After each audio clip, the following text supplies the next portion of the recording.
Nu, kā jums darbiņā normāli var nopelnīt? Padēm nociņu. Redz, ok.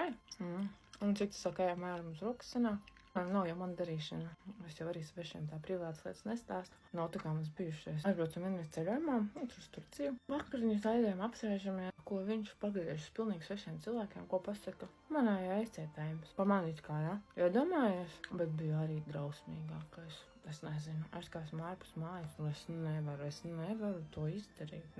Man tā kā nažīgi nesadur, es tāpat nevaru. Un man draudzene Ieva, mēs no 3. klases jau labākais draudzenes, viņai pilnīgi tas pats.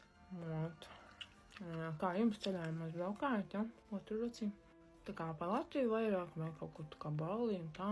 Visu kaut ko. Jā, maciņš atļauj, ja? Vai ir kāds, kas pasponsorē. Es tik tā, man vienkārši, apais man tā bijušā, bija nākamais mums bijušais, kā viņš mani lūtināja. Ceļojumu, kafejnīcas, regulāri braukājām pie manas mammas. Tur es Sarnikālam, tad tur tādi stādiņi viņai, tādi stādiņi. Pusgads un čuši, sāka dzert. Bet viņš tāds patīkamais dzērājs, ja? Tas grāvīgi guļ, bet sveicina. Labi, visi esam beidz runāt, jā. Man mute cietā. Tā ir tie cilvēki, kas klap tā kā pudeles maisiņā no veikala līdz mājām. Es tā nē. Viena lieta vēl pa klusumu runāju. Man tāds brālēns viens ir.